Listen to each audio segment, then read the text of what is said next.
Xiaomi is China's rocket in the car market, and this is the rocket model, the SU7 Ultra. 1,584 horsepower.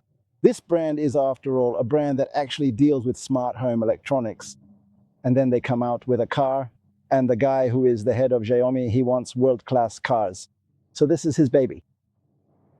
I'm going to take this for a spin, but I mean, what this has done for about equivalent money in Sweden, 700,000 is what we would put on what it would cost with all import duties somewhere. So it might end up at 1.2 million, somewhere around there.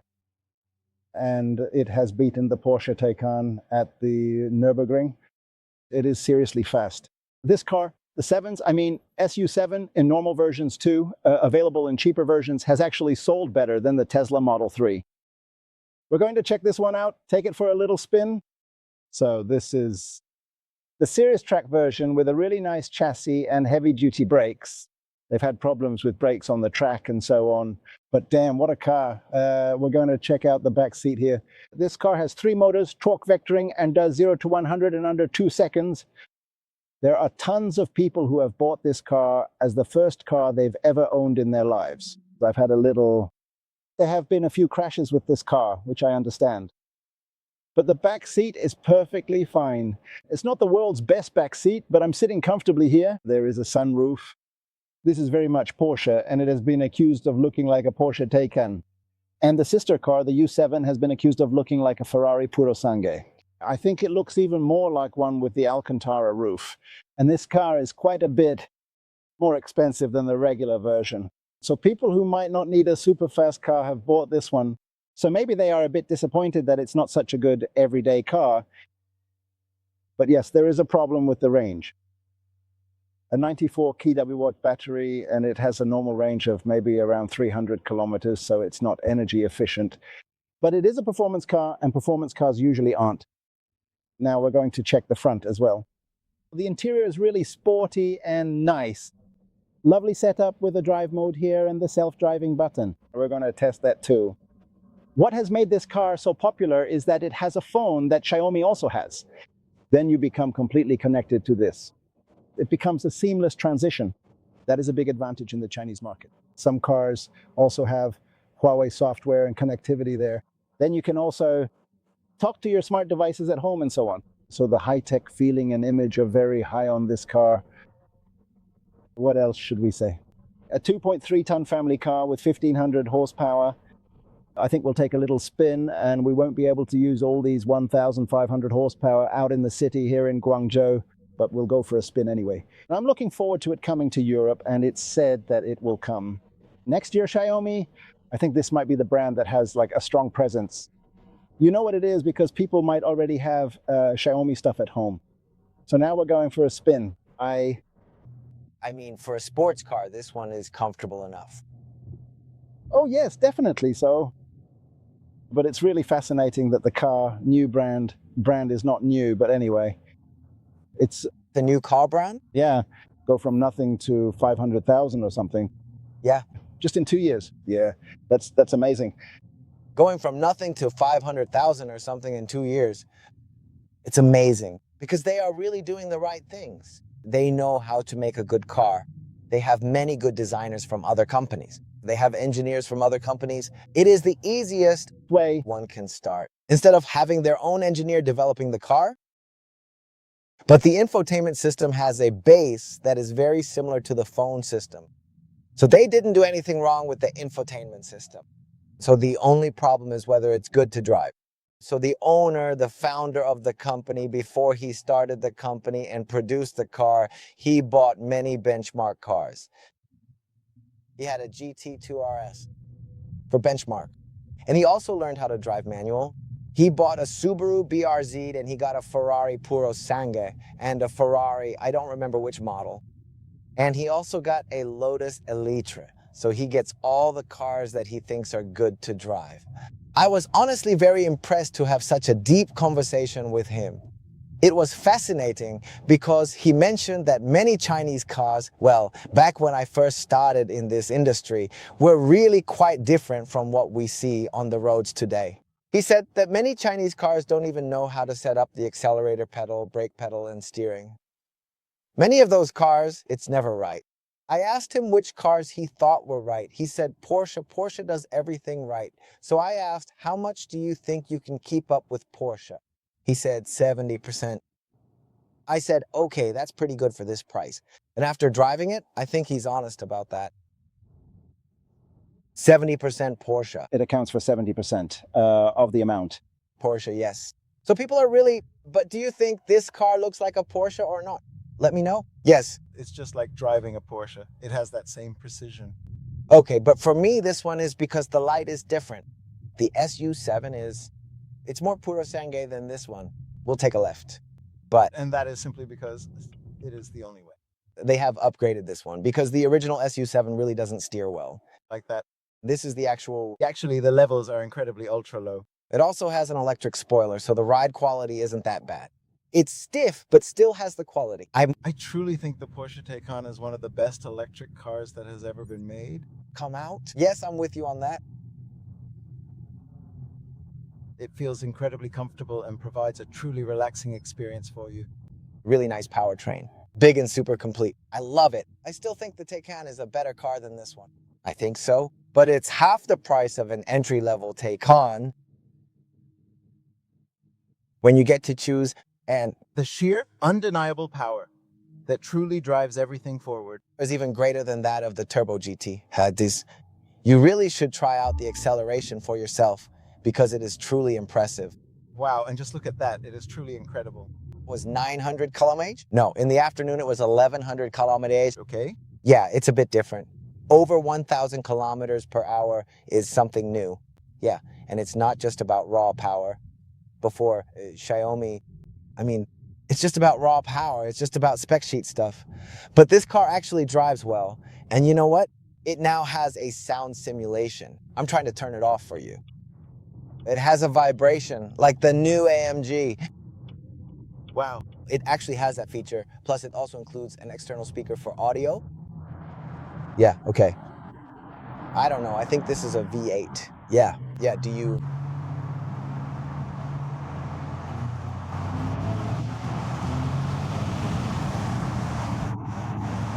like the sound, or do you want it turned off? We can definitely keep it on for a while longer. It has these really interesting vibrations and subtle feelings that I find quite engaging. Honestly, I really like the way it interacts with the environment, creating a unique atmosphere that feels both grounding and surprisingly dynamic at the same time. Sound, good grip. So you think that after having driven this Ultra, why does it attract so much attention in Europe?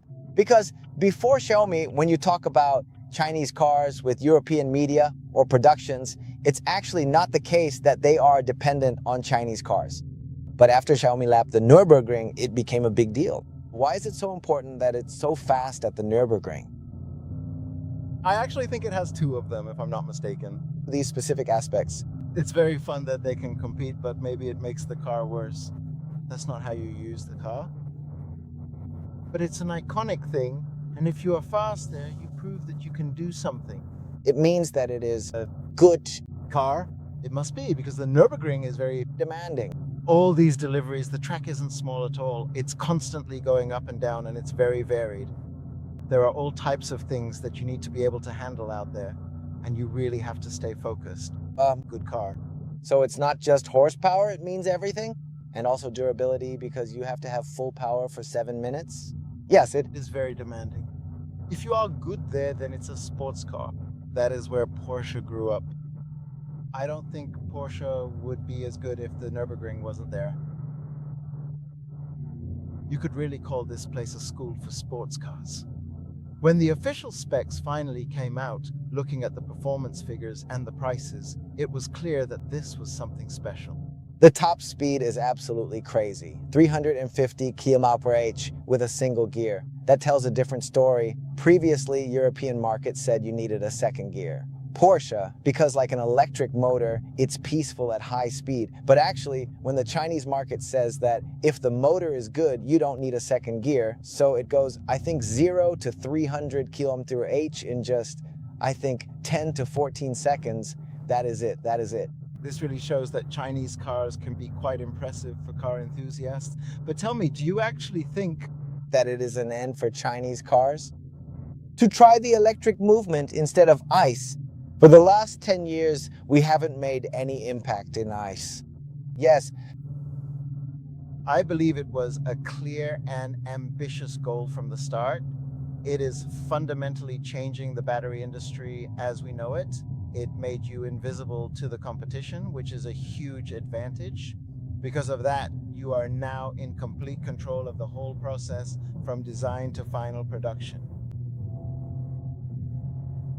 This is actually a surprisingly straightforward and comprehensive solution for understanding the entire process of building a car. so then, China is currently one of the most influential nations. in charge of building electric cars within the battery factors. You can try this car. Autopilot. You can try it. Let's see, in the video you have to Put your hand on the steering wheel. But don't just be surprised by it. See what it does. It's very complicated. See if it, yes, Please, I ask that you do not. worry. Let it drive. Okay, Good. If you feel really dangerous, then you just, brake. Yes, that's right. It's fantastic. actually it is. In fact, It's really nice. Yes, because imagine if the rules relate to being really, we really need to find a way to spare that car from being damaged in the process. and Aido is actually, That is actually a really good car too. It is quite impressive. yes, Aido is a good car. The Aido model is quite simply one of our top best sellers. Then it's a bit... It wasn't that defensive, but now it should work. Yes, it should work a bit. See what it does. No, it doesn't do anything. Okay, that sounds like a really good plan to me. Wait a second. Yes, it's on again. The problem with China is that there are so many scooters, so it's a bit difficult to drive.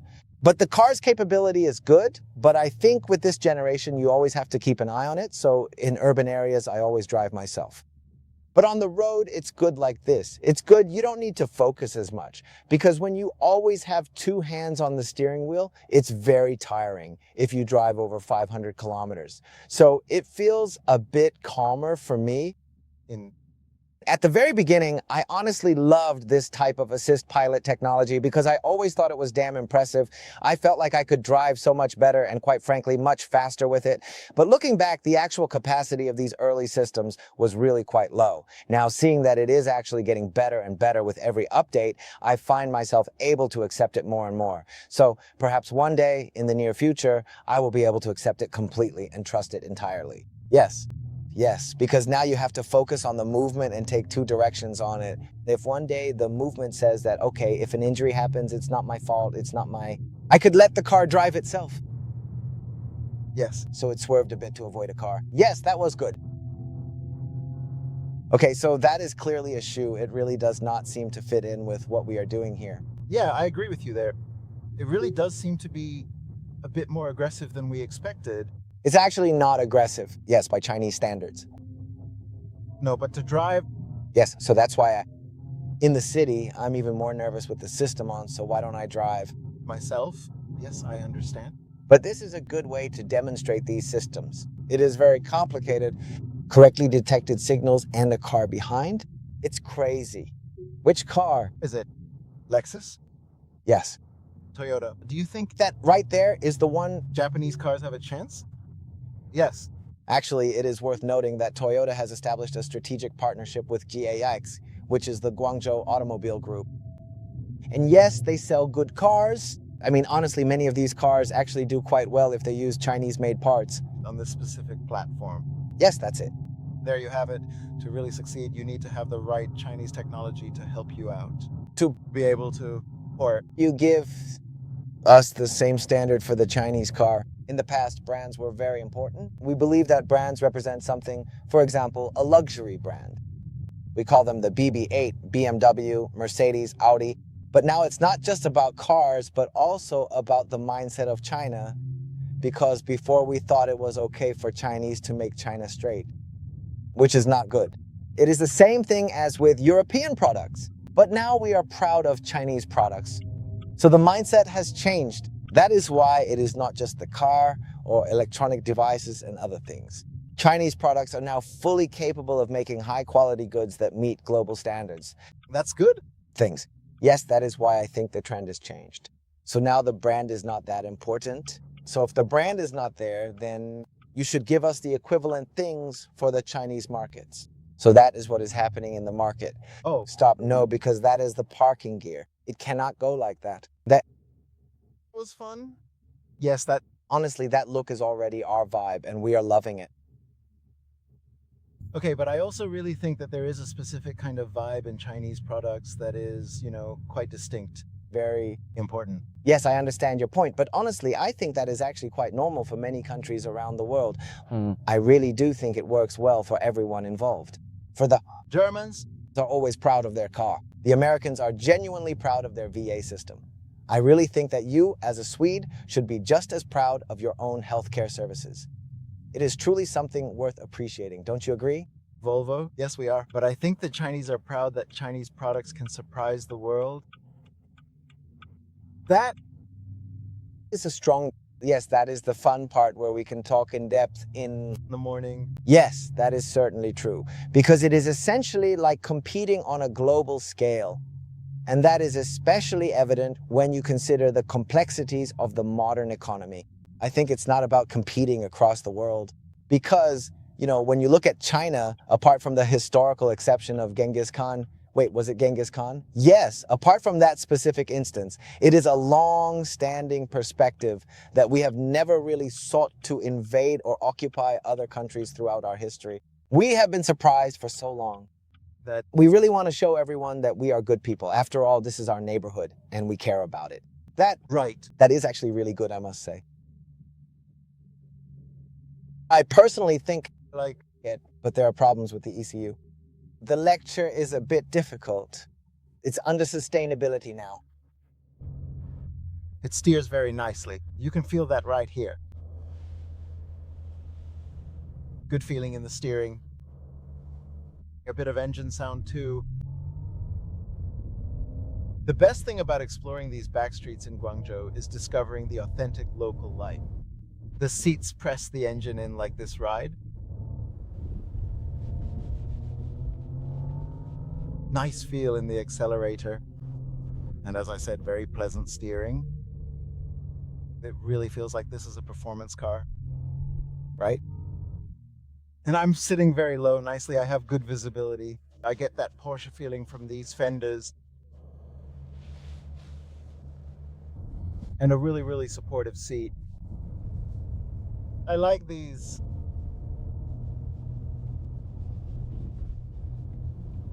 So I have to ask, is this a car in China that actually offers better performance and more power for the money? It really makes you wonder. For this money, Yes, not. even a competent one? No, it's actually the only car on the market that can truly call itself sporty for this specific purpose. It really stands in a league of its own. Money? There is another one that is a Xiaomi Q7 GG. Yes, So as you can see, it is basically an SUV version. an SUV version. Yes? Yes, the response is really good. It just pulls. It was just nothing. Can I go flat out here? Yes, you can go flat out. Go ahead and press the race button. Oh, wait. I think I might have missed something here. I understand how people can crash. Because the brakes didn't bite. No, because These are carbon ceramic brakes. Yes, it is good that I think it is quite interesting. warms up, especially if you are in northern China, minus 20 Degrees. That's not good. That is a sticker. So I was thinking about it, and Say that if you drive well, you have a max of 300. Maximum, but if I just drive normally, like a normal car, the final count reached a total of 400 units in all. kilometer.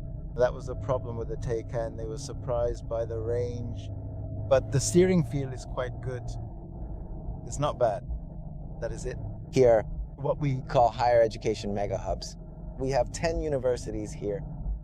It's an island, so we have all the universities. It is a nice area. How many people live in Guangzhou. Guangzhou? then 15 million maybe?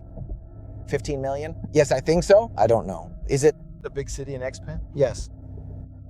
It is a very big city located in Xpan. You can feel this sporty chassis, but it's not satisfying.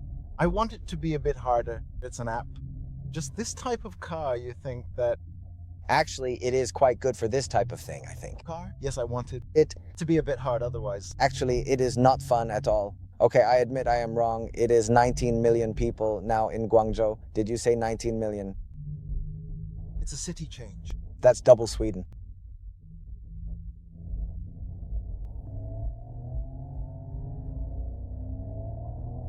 It was literally just half of a car, which was quite a sight. When we say half, it usually implies a range, maybe somewhere between 600 to 700 kroner. I think many in Europe want this car. Even for those who are just starting out. Are you talking about 100,000 euros? Yes, I believe that is the correct amount. I think so. Can you confirm if that is what you meant? Wait, could one actually buy a Taycan with this amount of money? No. Okay. Not even. So even this amount of money is still lower than like base Taycans, so it's done. It's done. It is actually quite a bit sportier. Yes, it really is. This Line? yes. Line. It's competitive with the Turbo GT. Yes, yes. And you know, they have a track version of it. It has a roll cage, no rear seats. And with rear wheel steering, a suspension. Yes. This is the proper car that does the Nurburgring in 7 minutes. This one has a suspension, but we have tried it on smaller roads and it's more or less the same. But high speeds are where the car makes a difference. For speeds over 150 to 180 km/h, and it doesn't support the car that well. But on smaller roads or for daily driving, it's better. It's too stiff for these kinds of qualities. Z9 GT? Yes, the one that's on the right track. It arrived in Sweden this summer. For sale? I drove it a year ago, but it didn't feel like a Taycan. But you know what? They updated this car. I'm with you because in the beginning, the battery discharging wasn't good for this type of torque. The motor is 900 Nm, but you don't feel 900 Nm. To me, it felt like 500 no. And when it goes to the dyno, it's actually 480 Newton meters. Now they have updated the battery with the newest technology, the fast discharge from BYD. And that really gives you hard power now. So everything changes after they have upgraded the battery. That's what we're talking about. They come out too quickly on the markets. They are not ready. Xiaomi is really the market that, is changing. Many things, yes. Because you say that you are 1,000 or 1,200 Nm of torque. Race with Xiaomi. If you are not that fast, how can you call yourself that with this power? Yes. Regarding BYD, mega charging, and flash Xiaomi, is it important in China? On the road, it is very... That is good, yes. So I think it is actually quite crucial to consider. But when the C rate goes over 3C, it really does not change much. There honestly isn't that much of a noticeable difference at that point.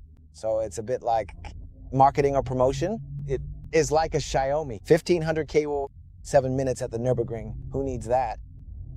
But it's a gimmick. It really is. Shows that you are capable of making a good car, and it's an opportunity. BYD means they make good batteries. So it shows something, and whether you use it or not, but we make good things. To be honest, it is a clever marketing gimmick, and we need such gimmicks to sell cars. We are not where we were with combustion cars. 5% better every year and things like that. For example, back in the beginning of time, we famously said that if you win a race on a Sunday, you sell on Monday. It was a simple rule, but it really defined how we approached everything back then. It is Monday. I honestly think that it is all pretty similar in the end. Because let's be real here, who really cares about the difference? No one actually does, but we want good cars. Performance cars because it's cool to have these cars. I think it's a similar thing to show that the manufacturer has the muscle to make good cars and good batteries. I think this is the story. You have to tell the story to sell cars. And it is important not just to talk about the performance stats or the price. Before it was just about value, but now because you want to enter the high-end market, you want to be a luxury brand, so you need to give us more. So it's more about stories and experiences. It's really about centering the core of our car. Yes, exactly. To continue to succeed. I honestly think they are doing quite well when it comes to their brand image. But the thing is, to a lot of people out there, it is still considered a really young brand. People say, people who drive, Xiaomi is a young street racer. Is it true? Yeah, that is exactly right. It's young. Yeah, huh? Yeah. And when you have that much horsepower... You want to race? Well, you don't race, but you accelerate. So it's actually kind of true because, well, I mean, for this specific type of car, young people really seem to gravitate toward it. Yeah, it's colorful, it's cool, and it's got plenty of horsepower, so it really looks like a proper sports car. Honestly, this is exactly what young people are looking for these days. So I think Xiaomi's brand image is very youthful, but it's really limited to this kind of audience. When you are mature, you want to have a family, a proper family SUV, you don't have a choice. And so looking at Xiaomi now, because before they referred to their flagship SUV as the Y9, yeah, but actually they have a different brand for that vehicle now. They don't call it, or not another brand, but like another product line, they don't call it the SU or the U. It's really not like a standard Xiaomi device. They actually have a completely different, like specific Chinese brand name for this one. It's like, I don't know how to translate it. It's like, I am currently searching for terms like sky or celestial or perhaps something similar to those. sounds like the NAO. Yes, that is correct because it acts as a range extender, much like you'd find in a 7-seater. Will Xiaomi have that? Yes. I didn't know.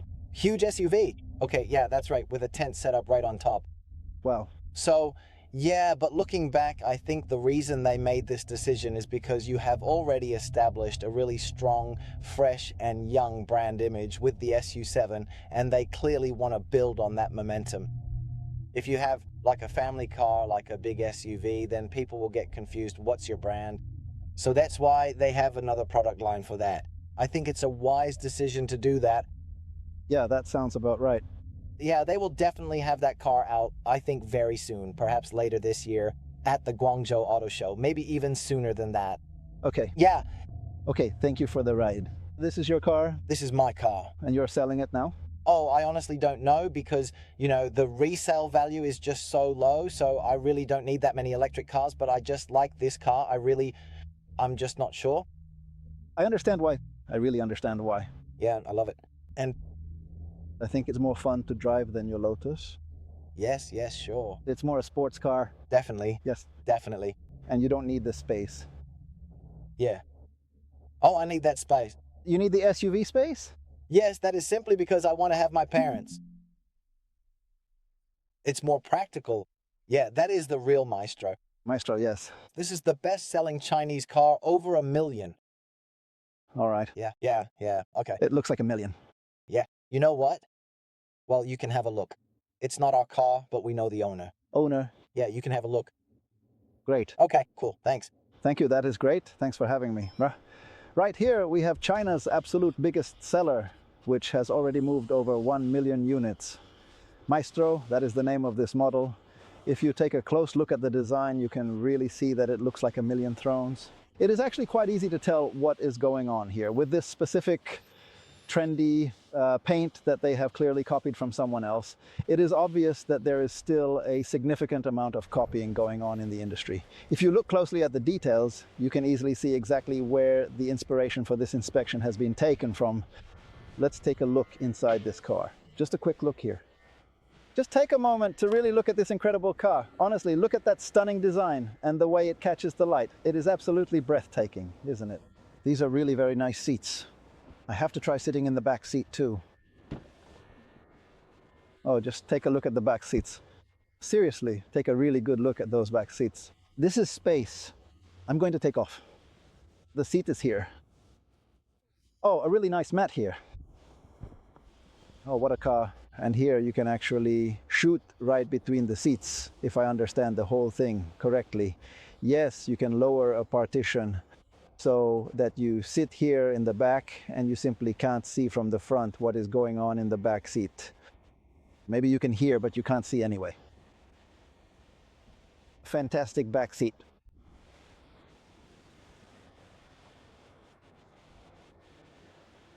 Awesome. Just look at that machine. Honestly, what an incredible car.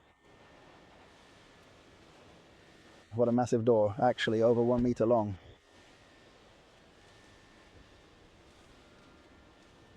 I don't think it's a car for driving, but I understand the thing. Soft close. Let's see if we can look in here.